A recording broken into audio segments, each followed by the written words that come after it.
Hassler here. I want to work through the exploration that we did in class for Unit 3.1 and through the MATHIGON online activities that we did. We're talking about balancing equations and solving two-step equations. And so I want to work through these ideas with you. I want to show you how to use the online balancing tool and then do a little bit of practice. And so in class, we said that before there were digital scales, people weighted items by placing an object on one side of the scale and putting known weights on the other until the scale was balanced. This then represented the weight of the object. So it says the scale shown to the right is balanced. Each jug, we'll call them a jug, weighs 1 gram. So it looks like I have two triangles and two jugs on one side. So I have two triangles, and I'll just say plus 2 for the jugs on one side. And it looks like I have 8 jugs on the other. And if the scale is balanced, then that means that these two things are equal to each other. All right, so part A says, are the scales below still balanced compared to the one above? How do you know? Okay, so again, up above here, we said that we have 2 triangles plus 2 jugs, and that's equal to 8 jugs. All right, so let's look at this first scale. This first scale has 2 triangles, and we're claiming that that is equal to 1, 2, 3, 4, 5, 6 jugs. So how does this compare to my first original balance? Well, it looks like I took 2 jugs away on the left side, and I took 2 jugs away on the right side. Yeah, that seems reasonable. 2 triangles is now equal to 6 jugs. Yes. And how do I know? It's because I removed 2 jugs. Okay, so let me go back here. I'm going to erase my little cross-out marks. And let's take a look at the second scale that we have here. The second scale looks like I have 2 triangles plus 1 jug.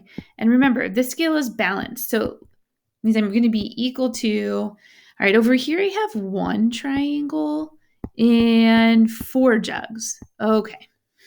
Oh boy. All right. This one seems a little bit tougher to determine if they're balanced or not. It looks like in this case, I added a triangle, but I took away 4 jugs. Over here, it looks like I just took away 1 jug. Well, I don't know. Let's come back over here and see how this can help us. We said down here that I have 2 triangles and I have 6 jugs. And if I were to split these up, then that would mean that I would have, let's see, if I split these triangles up, it would mean that each triangle would have 3 jugs to its equivalents, right? So part B says, what's the weight of a triangle? Well, here 2 triangles is 6 jugs. So if I split the 6 up evenly, a triangle is worth 3. Okay, so let's see if that helps us back over on this second one.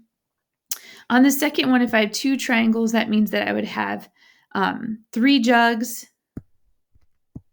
plus 3 more jugs plus my 1 jug. So on this side, I really have a total of 7 jugs. Okay. I have 1 triangle here, so that's really 3 jugs plus 4 more jugs. Oh, that equals 7 jugs. So that does actually work out. It turns out that because a triangle is worth 3 jugs, and I took a jug away here, so I can take a jug away here. All right, so that seems reasonable. And then I have 7. I have 1, 2, 3, 4, 5, 6, 7 jugs left. But if I take away 3, I can replace that with a triangle. So a triangle and 4. Yeah, that seems reasonable. But I really had to know a triangle is worth 3 first. A little bit of thinking there. All right, C says draw a different scale that you know is balanced using jugs and triangles. So there were a lot of different answers that we could have. I'm actually just going to start with this one that we have here, since I can see it in my frame. And we said that this was equivalent to the first. The first, again, had 2 triangles. So the first one had 2 triangles and 2 jugs, and that was equal to 8 jugs, by the way. So when it says draw a different scale, I know is balanced. And that means that as long as I'm adding the same number of triangles to each side or jugs to each side or taking away the same number of items on each side, I'm maintaining that balance. So I'm going to actually start at this one up here. I'm going to say, well, I could just take what I have 2 triangles, and I could add a triangle to each side, right? So instead of drawing jugs, I'm just going to say 1, 2, 3, 4, 5, 6 jugs. If I added a triangle on the right side, I would have to add a triangle on the left side. Let's see, I could start with that and I could say, well, I have 2 triangles on one side, and again, 1, 2, 3, 4, 5, 6 jugs. What I could do is I could add 2 jugs to each side. And there I've maintained some balance. And so the whole idea is that whatever I do on one side of the scale, I must do to the other side of the scale so that I can maintain balance. And we're actually going to use this idea as we solve equations. So let's go to the check your understanding. I'm going to do a couple of these here with you so you can see what we did in class. Number 1 says, if I have 2 smiley faces plus 6 is equal to 22, then what would 2 smiley faces plus 3 equal? This to me kind of feels like the balance scale, right? Like here's my scale, and I want to know if this is going to be balanced. I'm actually going to go and draw my smiley faces. So there's a smiley face, there's a smiley face. I need to put there we go. Okay, and we're saying smiley face plus 3 equals blank. That's what I'm trying to find. So again, I want to maintain the balance of this scale. So I'm going to draw this scale in just like we had scales on the front side. And it looks to me that in order to go from this one to this one, I changed this number. I took 3 away from 6, so I could land at 3. So if I take 3 away on one side of the scale, I need to take 3 away from this side of the scale as well. And so 22 minus 3 would be 19. So 2 smileys plus 3 would be 19. All right, so your job would be to see if you could do something like 2. I'm actually going to skip 3. I'm going to do 4, but your job would be to do something like 3 based off of the discussion that we have here. So again, it says if 4x minus 16 equals 32, what does 4x equal? So again, I'm actually just going to draw my scale in here. I want to maintain this balance. And so then I'm going to draw my 4x down here. I want to know, what does 4x equal? Blank. And so again, I'm going to draw my scale, right? Because I want to maintain this balance. And so the idea is, well, to go from here to here, it looks like I added 16, but I have 0 now left. And so in order to go from negative 16 to nothing, I would have had to add 16. And if I add 16 to this side, I would have to add 16 to this side. And 32 plus 16 is 48. This idea of adding to get to 0 is going to come up quite a bit. So let's take a look at some balance scales to see how it can help us. It says click on the link below and play with the scales. What do you have to do to maintain balance? Describe your process and or write an equation that models each step you take to keep your scale balanced. Okay, so I actually opened up these balance scales. When you click on that first link, this is what pops up here. And so I have some things to play with. We have these little bells, and then we have these, single units. And so I just want you to play with this for a minute. If I add a bell in this box here, notice that I am out of balance. So if I go and add a bell on the other side, notice that I now am in balance. So that's great. I'm going to take those back out. Same idea here. I could add a single unit. If I do that, I have to do it to the other side so that things stay balanced. In fact, I could play the same game of takeaway, right? I could take away one unit in one side, but then I'd have to take away a unit on the other side. And so that's actually what I kind of want to do here. I want to think about solving to know how much a bell is worth. Like, how many units is each bell worth? So I have to try to figure out how to get this down to one bell. All right, so in order to do that, I'm going to take away all 4 of these units on this side. So in order to do that, you have to pull them out of that dotted box. And if I do that on the left side, I'm actually going to have to do that on the right side. So I'm going to take away all 4 of those. And notice I go back to balance. Okay, so I have 2 bells left. And with my 2 bells left, well, I guess I could split these up into 2 different groups of bells. And then I can kind of make it so that I'm evenly splitting what goes with each of those bells. So I'm just trying to, in a very systematic way, split these up. Must have had 12 units left. And so if I evenly split those units up, looks like each bell is worth 6. I mean, I can double check that by taking a bell out and then taking out 6 units. And I should be balanced. So this is great, right? So it turns out that 1 bell is worth 6. And I want to go back to our paper. And in our paper, it says, what do you notice or what do you have to do to maintain balance? Well, I have to do the same thing on both sides. And we can describe our process, which we'll do down in that box below. But it says, or write an equation that models each step. So I'm going to do that, actually. I'm going to write an equation. And the equation we originally had, by the way, was 2 bells. I'll say 2x.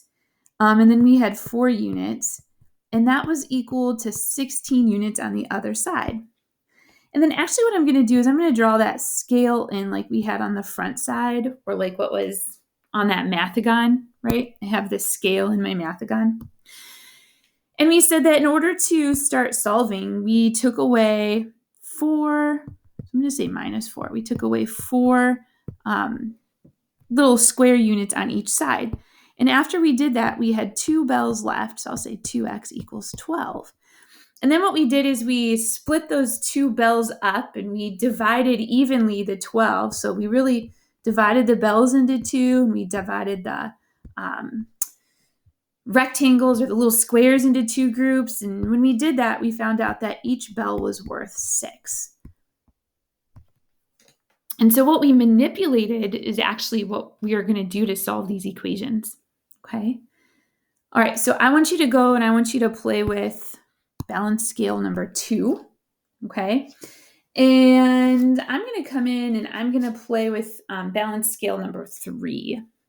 So when I open up balance scale number 3, I have something that looks like this. Well, that seems a little interesting, right? I mean, I have these X's instead of bells. I also notice that I have these negative ones, right? Like, well, I take a negative 1 out, I'm not balanced. But the problem is that I don't have negative 1s over on the other side. So when I remove these little squares, I'm still out of balance. That seems like that could be problematic. Well, I have some extras over here, and I want to show you something I think is kind of cool, right?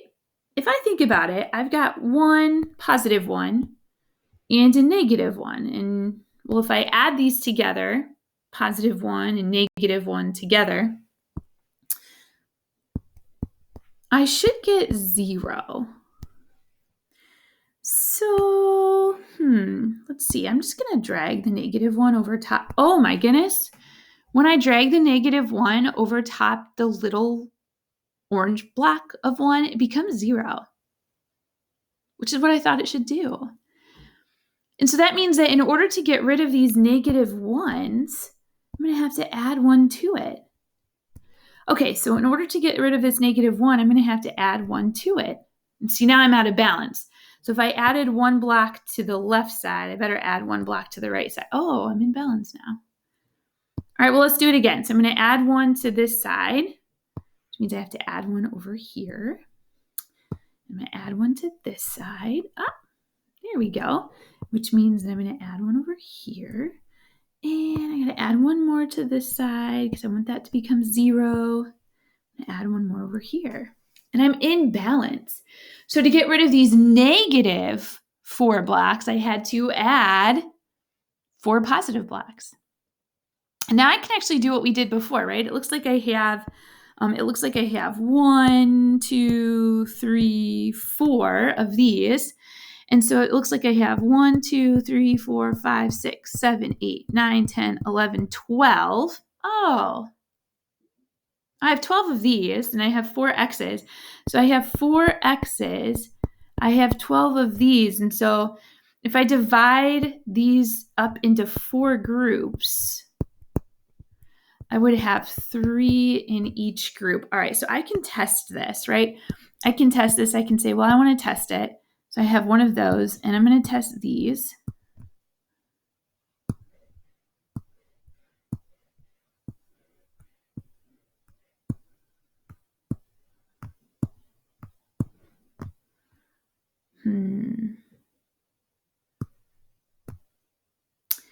Yeah, something's going on that I'm out of balance. That's what it is. It's because I had this cloner. There we go. And so I'm going to be in balance. 1x is equal to 3 of these little blocks. All right, so let's go back to our paper and let's fill this out. So on balance scale number 3, I had 4 x's to begin with. I had 4 negative blocks. I'm going to write that I had minus 4. And then I actually had 8 orange blocks to start.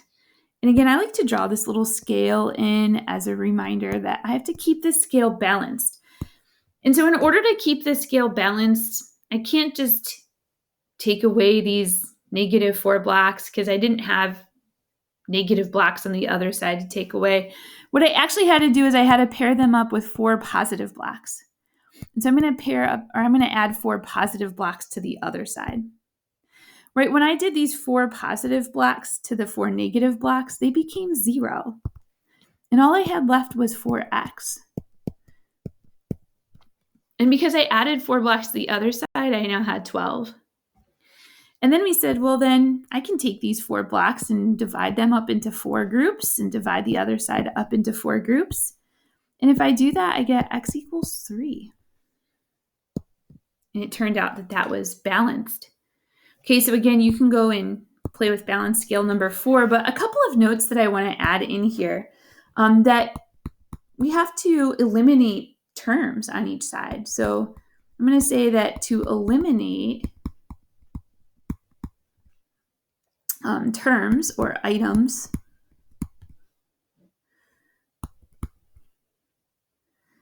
we can say that you can use opposite operations.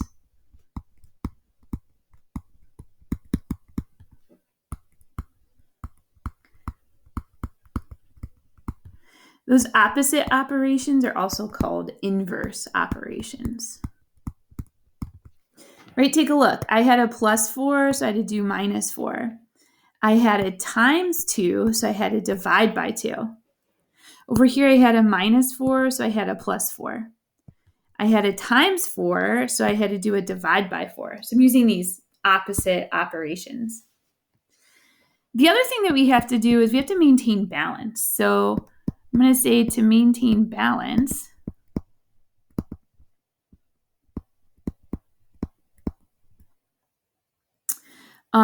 you complete opposite operations on both sides. I'm going to say inverse to get that word in there. On both sides of the equal bar. Or both sides of that scale, really. Okay, and so we had talked then in class about solving some of these equations. So I'm going to work through these here quickly. And I like to draw my line through here just to show that I have 2 different sides of my equation. You can draw your balance in here, again, to show that you have 2 different sides of the equation. And to eliminate terms, I have to do opposite operations. And so first I took away my little square blocks. So to take away 7 blocks on one side, I take away 7 blocks on the other side. That means I have a negative 4x and a negative 20. And then we divided those x's up into, in this case, 4 groups. So I got to divide this up into 4 groups. I have negative of them, so I'm going to divide these negative 4 blocks up. And so when I do that, actually negative 4 divided by negative 4 is 1. I have 1x, and that's what I want to know. I want to know the value of one of those x rectangles. And so negative 20 divided by negative 4 gives us 5. Each x rectangle is worth 5. All right, so again, I like to draw my line through my bar. What I do to one side, I have to do to the other. So I'm going to draw my scale. Now this one looks a little bit different because I have this x plus 7 giant fraction bar divided by 2. And up here I mentioned that we're going to use opposite operations, and we have to do the same thing on both sides. Because this has a giant fraction bar, this whole numerator is being divided by 2, and I have to get rid of that divide by 2. It's kind of hard to show this in the balance scales, and so we're going to go with what we've noticed, this idea of opposite operations. This is divide by 2, and the opposite of division is multiplication. So I'm going to multiply both sides by 2 to maintain that balance. Now, multiplying by 2 means that multiplication and division undo each other. Multiplying by 2 actually makes that 2 go away, and I'm left with this x plus 7. Multiplying 12 times 2 gives me 24. Notice that on this side, the 2 is in the denominator versus really 2 over 1, which is 2 is in the numerator. They're in opposite positions of the fraction. Over here, 2 and 12 are in the same position. I could really write them both as over 1. So they're in the same position of the fraction. So they get multiplied together. When they're in different positions of the fraction, they actually undo each other. They make each other become the number 1. 2 divided by 2 is 1. Okay, so now I have this 24 equals x plus 7, and I want to know how much x is worth. And so I got to get rid of these 7 little squares, and so I'm going to get rid of 7 little squares here. And 24 minus 7 is 17, which means that each x is worth 17. All right, again, I'm going to draw my bar. And it looks like I have a fraction again, but I noticed something a little different here. In fact, just cleared my whole screen. In fact, what I noticed about this one is that I have a giant fraction bar with the 2. So the 2 is dividing both the x and the 7, versus the fraction is just with x in this problem. So we're going to treat this one a little different. In this case, we're actually going to get rid of the little 16 squares first. I have negative 16 squares. And remember that to make that become 0, I have to pair them up with 16 positive squares. So I'm going to add 16 to both sides. When I do that, I have 2/5 x equals negative 4. Now, this is where things get a little interesting. Again, I have this fraction can be thought of as 2 divided by 5. And we set up here, which got erased, that we want to use inverse or opposite operations. And so the opposite of division is multiplication. So that's actually what I'm going to do. I'm going to multiply by, I'm actually going to use the dot so I doesn't get confused with the x. I'm going to multiply by 5 on both sides. Remember what I said, if I have 5, that's really a fraction, 5 over 1. But 5 in the numerator actually divides with 5 in the denominator, and that becomes the number 1. It's like I'm really saying 1 times 2, which is 2x. I just have that 2 left. Equals negative 20. And now I have 2x. That's multiplication. So the opposite of that is divide. I got to divide these 2 x's up into 2 groups. And when I do that, I see that each x is worth negative 10 little blocks. So that's what we're working on. We're working on solving equations, meaning I want to know the value of x. What is x worth? And I can think about balancing a scale in order to do that. All right, your job is to go and work on the practice and let me know what questions you have.